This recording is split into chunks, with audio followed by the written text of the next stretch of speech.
All right, Luke, looking at the list of weekly movers. Oh, by the way, I see that you've put up the logo of Drill Alert, the new app on there. So Yeah, when's that coming? Next week? yeah, probably next week. It's ready to go. So we just added one more feature. There will be way more features than we currently have, but we added one more. So next week, it's likely going to be in all the app stores. Nice. Twitter profile dropped this week too. I followed it. I made a little tweet, but I think it's a great service. It's no BS, no unneeded information, just a quick summary, which I like a lot. So Drill Alert on Twitter. I'll probably have it up on the screen for people watching or listening to this. Good follow on Twitter. I think anybody who's, as I said, even remotely interested in the sector should follow it. So good job with that. I'm looking forward to see what you're going to be doing with it. What else I'm looking at though is Solis Minerals, which is up over 400% this week. What's happening there? Market cap under 35 million on the TSXV. What's going on? Yeah, it caught my attention this week when they announced an acquisition of a lithium project. And I'm not following lithium, I would almost say at all, because I just missed the boat on that, and I don't really feel that I know a lot of people that I can ask for lithium and get an opinion about it. Just not something that I became very interested in for some reason. But I do follow companies that have a pretty clean register and are looking for new projects. And I noticed that they halted the stock, announced the acquisition of a lithium project in Brazil. And I guess in a market like this, when you find something that is just forgotten, because for example, in Quebec, this is not about Quebec, but in Quebec, they have been, you know, they just ignored all these pegmatites that they looked at for 20 years when people were looking for gold. There were so many pegmatites that nobody really cared until probably 2 years ago. And I guess if that's the case in Quebec, then probably in other places of the world there are you know easy opportunities, and this may be one. I'm not sure. This is a project that they're picking up with artisanal workings and with spodumene crystals at a place where they can already look underground because these local miners have been working. And I think the CEO is saying that he came in only 3 or 4 months ago to look for a project. So they very quickly found one, worked together with a team in Brazil to very quickly also move from this stage of acquiring to actually drilling it. Um, so they moved from 11 cents to 50 cents, did an $8 million raise at 55 cents, and now off the races to really drill it. Well, that's I think the opportunity in this sector, that you can find very small companies, and if you have trust in these teams that they can find something of interest, you can have a five bagger if you can buy it beforehand, of course, without knowing that they are buying this project. But you know that these companies are looking, and if you have trust in a team to find something, you can have a five bagger without even drilling something, just finding a project. And this is such an example. I'm not going to go into the project specifics too much because, like I said, I'm not really a lithium guy, and uh, I don't really have a lot to add other than this. But it's just another example that you can make three baggers or five baggers or more without necessarily drilling something, and Hmm. that's the case here. Right. I don't know if it's even predictable though. I'm not a lithium guy either. But I mean, is this luck? Is it skill? I'm always thinking about these things. Like, did somebody really have a reasonable expectation based on a reasonable analysis that this is going to go up that much? They went, they bought it.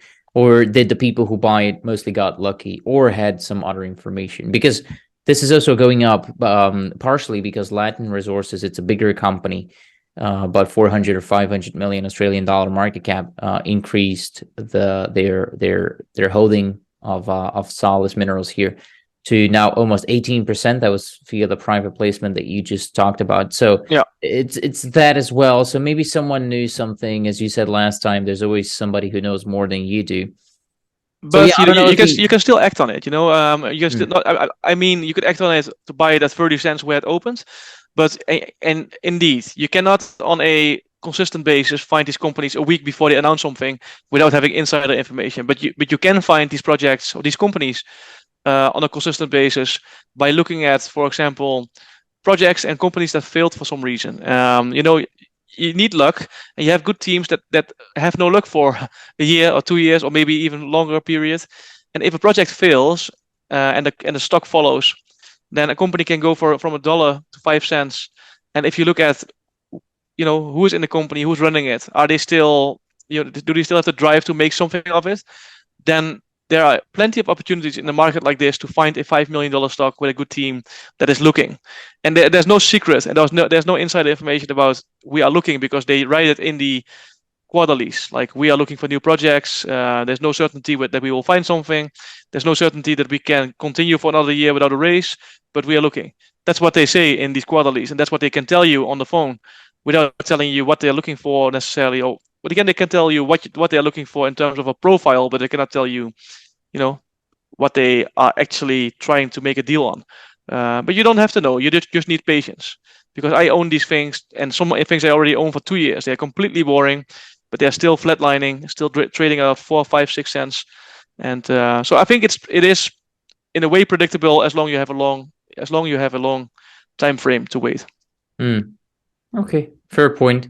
The other one that you have on here is also, they at least have highlighted, it's also up quite a lot, almost doubled, 72%. This is an ASX company, nickel. We talk about Adavale Resources, I believe. I don't know if I'm pronouncing it correctly, but Yeah, I think you do. yeah. I don't always take the Australians into consideration in our weekly conversation, because it's a market that I follow, but not as closely as the Canadians. So I often look at, is there any interesting story this week to include? Otherwise, I just cut them out and just do the Canadians. This week, there were a number of Australian. The Solis company we just discussed, by the way, is listed in Canada and in Australia. This one is only in Australia. And this company is exploring in Tanzania, very close to the Kabanga mine. And the Kabanga mine has been discovered, I think, about 50 years ago in the northwest corner of Tanzania.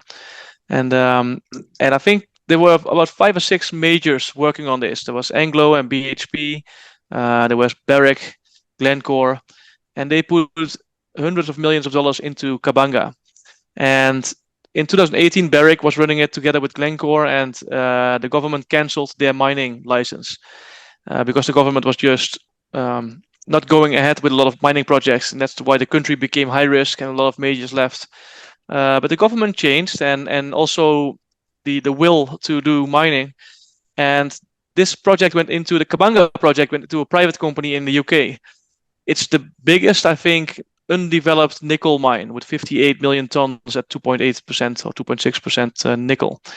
And what this company did, not Kabanga, but this company Adavale, they staked and optioned ground adjacent to the mine, and they have a very big land position, and they have a lot of targets to drill. And the one that they released this week is pretty juicy. It's they drilled 4 meters of massive sulfide nickel, and they know there's nickel in it, or they think there's nickel in it because of XRF, but also because of pentlandite, which is the mineral you look for when drilling these systems. And they estimate, which is of course always a bit tricky, but they think it's between 1.5 and 2.5% nickel. It is a bit of a confirmation hole because they drill close to an historical hole, but it shows that they have high grade nickel. Well, let's wait for the assays, but it seems that they have high grade nickel very close to Kabale, and they have a big land position. So now that Tanzania is open again, I think this is one to watch. It seems to be a very serious team. I think they have an exploration manager that was working within Barrick, for Barrick at the time. So the right team, the right project at the right time, now that Tanzania is opening up again. So I thought, let's just get this one to the readers or to the listeners' attention, especially because these essays may become spectacular, or I wouldn't say spectacular, but certainly interesting. 4 meters at 2% nickel, if that's what it becomes, is a very good start to a program, I guess. Don't you want longer intercepts though? I believe, I don't know much about nickel, so correct me if I'm wrong, but I think someone told me that it gets interesting once it's like 100 meters of above 1%. I don't agree. I think Serious Resources with Nova, that discovery started with 4 meters at 4%, I think. But that at the time they drilled it, they also knew that they had a big conductor in the ground and that it seemed to be bigger at depth. and they were drilling. They also had a visual intercept of 10 or 12 meters at the time already in the core box that they described in the discovery announcement. So I think if you would drill a 4 meter hole, yeah, I would be skeptical at first, but you need to have more potential. So, but I think if you have an average width of 20 meters at high grades, or even a width of 5, 6, 7 meters at very high grades, like Eagle, the Lundin mine in the US. I'm not sure right now if it is what state, but the Eagle mine is a very small, high grade mine that Lundin is running, and that's if you have the grades, then 10 million tons or 5 million tons could be enough. And so that's why I don't agree. I think if you have a low grade bulk tonnage mine, yes, then you're looking at those type of intercepts. But the best intercepts that I remember are something like 2% at 80 meter or 3% at 80 meter, things like Noront and Voisey's Bay, for example. Certainly, world-class discoveries. But if you find 4% nickel over 4 meters out of the blue, that is very impressive. This is a bit of a confirmation hole, so I'm still cautious, but it's certainly the right belt and the right place to look if the jurisdiction improves. Westerrunta, I think, is also a very interesting one that you have marked on here, because looking at the chart, I like these charts that you make with explanations as to what made it go up. It's had two massive legs up. It was like range bound for a long while, then it pumped, came down a little bit, sort of created a bull flag, and then it broke that to the upside, and it's been doing very well. Yeah, I think I've seen the discovery announcement very soon after. I didn't recognize it because niobium is something that I think maybe right now, but not a lot of people follow that mineral. It's most people look for copper and gold and nickel and things, but people who understood it, I mean, the market obviously understood this quite quickly, and it went from 13 cents in this chart to $5, but in the meantime, it's already at $6.20. So they have a very big niobium discovery, and some other rare earths are involved in it as well. I'm not in a position to really, give a very good analysis about this deposit or this discovery, but it's obvious that this is one of the few real winners of the last 12 months. Yeah. And this week it went up again. I read people's comments on Twitter and in other places, and people seem to be very excited about this discovery. I can see what the value could be of a 5% intercept compared to a copper hole or something, but I don't want to make a fool of myself to talk about things that I have absolutely no idea of, other than recognizing that the market, I think, considers this one of the best discoveries of the last 12 months. Well, I would say so. Yeah. It went from 13 cents to now $6 and higher. So shows you the potential of discoveries and figuring out how to recognize them early on. So it's it's huge. It always makes me think though, how much juice is left in, like I missed it. Okay, fair enough. But I mean, is there any juice left in something like that? And how do you determine that? I think the main question you have to answer if you are a shareholder and you are in it since 13 cents and you still own it, is probably, I think by now you can say it's a valid discovery. It's going to be, you're probably going to assess how big it could be. And I don't know exactly how difficult it is to process the type of mineral, how easy it is to do that. But you can see it, with very impressive discoveries like Philo. And of course, you cannot compare a lot to Philo, or maybe something like Great Bear's Dixie gold discovery. It is possible to get into multi-billions, but when it gets close to $1 billion, I'm also getting cautious, and the risk is getting bigger compared to the upside. But this one is not there yet, and if you as an investor can conclude that this is a very unique system that is not available in the Western world, and suddenly it becomes now with a discovery available in Western Australia, then maybe it has the potential to go to $1 billion or more. I cannot say that. I have no idea, but I wouldn't exclude it either. Okay. What else? The other ones are not such big movers. So is there something interesting in here? Yeah, Radius Gold is. I'm conflicted because I'm a shareholder. I also participated in this financing, the recent one, a couple of weeks ago. But this is a bit of a long shot. This could be amazing, and this could be nothing. And I think they could also find out within a number of months, and with only a couple of drill holes, they can probably conclude whether or not this has the potential, or they can just write it off. This is in the Fresnillo camp, where Max Silva made this not big, this high grade discovery, uh, Juanicipio. Oh, well, let me not try that again. But let people go to the Max Silva website I think it's and look like it up. Juanicipio or something That's like, because it's Yeah, you are much oh. closer than I am. I'm not gonna try it again. I think I've pronounced that better before. But they made a really high grade discovery, and they are now mining the Bonanza zone, which is a 600 grams silver, 2 grams gold, 2% lead, and 3 or 4% zinc project that they have developed together with Fresnillo. And there are a number of discoveries that were made in the last 100 years in that district. And Tropico is one that, according to Radius, everybody overlooked because it's in a bean field about 30 kilometers away. And what they found is a sinter. And sinters, as I'm told, are not often very mineralized. They had one in the US as well. They walked away from it. And then another company made a discovery there. They found a sinter again, and they found enough silica and gold, because they found gold on surface, even though there's almost no outcrop, to believe that this is pretty unique for a sinter. So they did a survey that's called a CSAMT survey. It may be a bit compared to magnetics, EM, and they transmit a certain current into the ground and at various frequencies, and then they measure the resistivity. And they were hoping to find a clear signature, and they did. But also a couple of 100 meters to the west, they found another very impressive signature. And it could be silicified veins and breccias that they are looking at. But of course, you need to drill it to know. It outcrops at that specific Tropico target. It's a pretty expensive option that they have, but they really wanted this project. They really wanted to test it, so they decided to do it.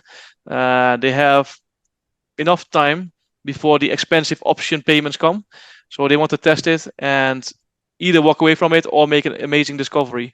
And you can always find these nice red blobs in every presentation, but when you expect it, but you simply only have cover, you have no idea, and you do this survey and you find exactly what you would hope for, meaning a sort of breccia system, almost like in a pipe, and you find another one, then it's worth drilling. So they will drill a number of holes, I think, in August.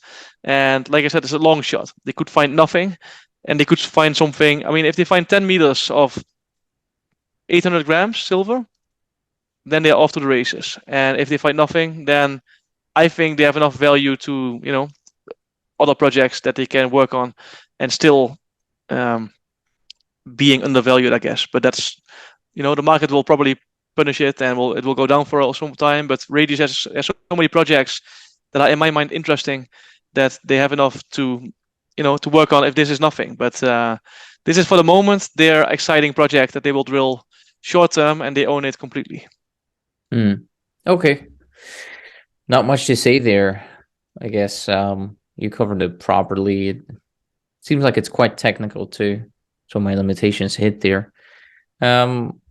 What else? What else is in the list? This is 2 red ones. I like red ones. What's going on?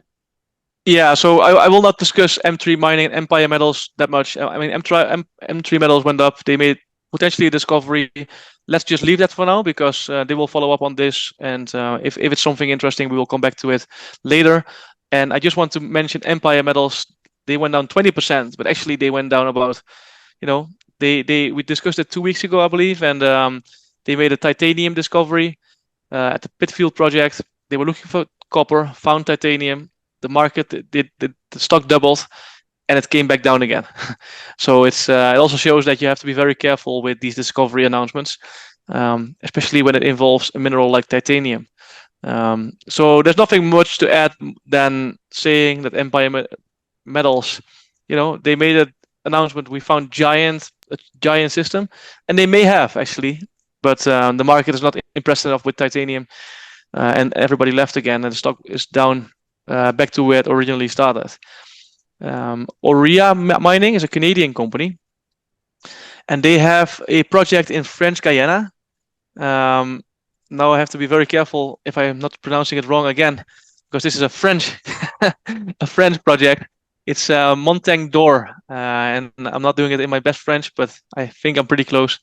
And they were looking to buy the remaining 55% from the Nord Gold. Nord Gold is a Russian miner, but this is a sanctioned company.